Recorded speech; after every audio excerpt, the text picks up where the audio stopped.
याद रखो, इस दुनिया में जब दो आदमी मिलते हैं, इंसान मिलते हैं, तो एक आत्मा जन्म लेती है।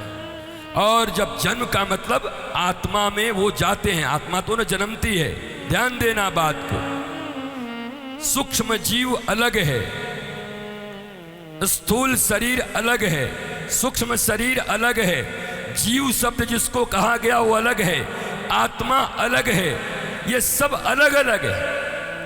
ये नॉलेज का डेप्थ चाहिए तुम्हें भी। कोई इतनी छोटी सी ज्ञान नहीं है कि बैठे और सब प्राप्त कर लिए। दो मनुष्यों का, दो शरीरों का मिलन होता है तो एक आत्मा के रूप में आगमन होता है। दो आत्माएं मिलती हैं तो एक महात्मा पैदा होता है, और दो महात्मा मिलते हैं तो साक्षात रामकृष्ण जैसे परमात्मा इस पृथ्वी पर आते हैं।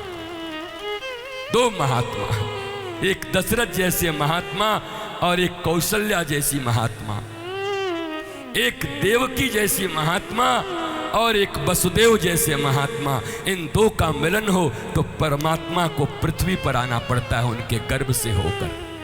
केवल शरीरों को मत मिलाओ।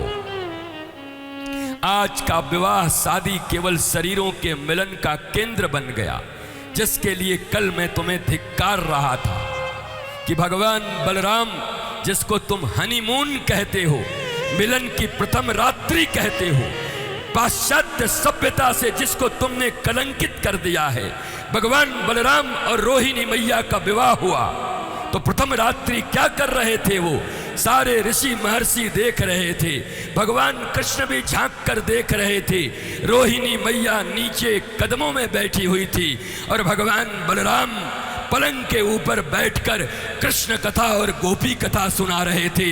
ये प्रथम रात्रि का मिलन था रोहिणी और बलराम का। भारत की सभ्यता और संस्कृति ऐसी थी। गोवा के नंगे बीच पर नाचने के लिए हम पैदा नहीं हुए, याद रख लो इस बात को। ये हमारी सनातन संस्कृति नहीं है। मिलन सृष्टि के लिए, मिलन भोग के लिए नहीं है, मिलन सिर्फ सृष्टि के लिए। और वो मिलन कैसे हो? ताकि तुम्हारे जीवन में परिवर्तन हो जाए, तुम्हारे कुक्षी से, तुम्हारे कोख से एक भी नालायक संतान उत्पन्न न हो।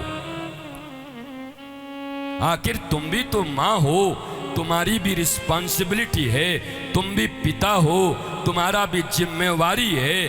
तुमसे जन्म लिया हुआ बच्चा समाज का पीड़ा देने वाला कैसे हो जाता है, सताने वाला कैसे बन जाता है, झूठा कैसे बन जाता है? क्या ये जिम्मेवारी तुम्हारे ऊपर नहीं है? क्या आप बच्चे पैदा करने के सिर्फ मशीन हो?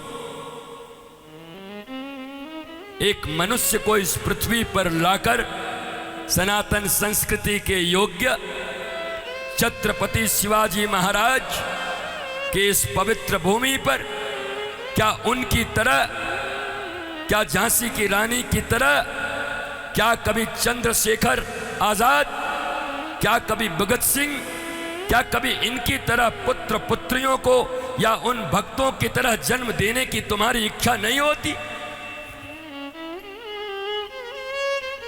जहां तहां हाथ उठाए घूमते चलते हो, औलाद दे दो, हमारे बच्चे को ठीक कर दो, उसका जीवन ठीक नहीं चल रहा, उसकी मति खराब हो गई।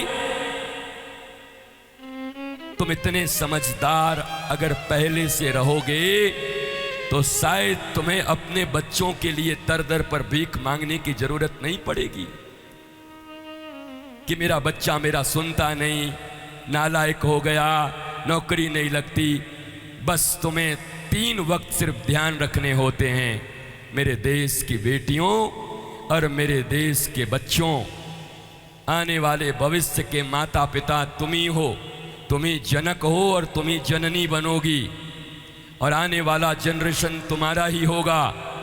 तो तुम्हें इन भारतीय 3 संस्कारों को अपना के रखना है कि जो तकलीफ तुम्हारे माता पिता और दादा दादी को हुई है तुम लोगों के लिए, वो तकलीफ तुम्हें अपने बच्चों के लिए कभी नहीं हो, बल्कि आने वाले समय में अब जो आने वाला भारत होगा, इन 16 संस्कारों में से 3 संस्कारों को अपनाकर जब बच्चे आएंगे तो भारत की ये आने वाली पीढ़ी पूरी दुनिया में सर उठाकर घोषणा करेगी, हम भारतवासी सबसे ऊंचे हैं, सबसे ऊपर हैं। और ये संभव है, ये कोई इम्पॉसिबल नहीं है, बहुत इजी है, बहुत आसान है। पर तकलीफ ये है कि जो आसानी से तुम्हें मिल जाए उसकी कीमत नहीं जानते। नाक रगड़ रगड़ के, रो रो के, पोस्टल हॉस्टल भेज भेज के, काउंसलिंग करा करा के, ज्योतिषियों के पास नाक रगड़ रगड़ के तब अपने बच्चों को अच्छा बनाना चाहते हो। पर जब बनाने का समय होता है तो धृतराष्ट्र और गांधारी की तरह आंख मोड़ लेते हो।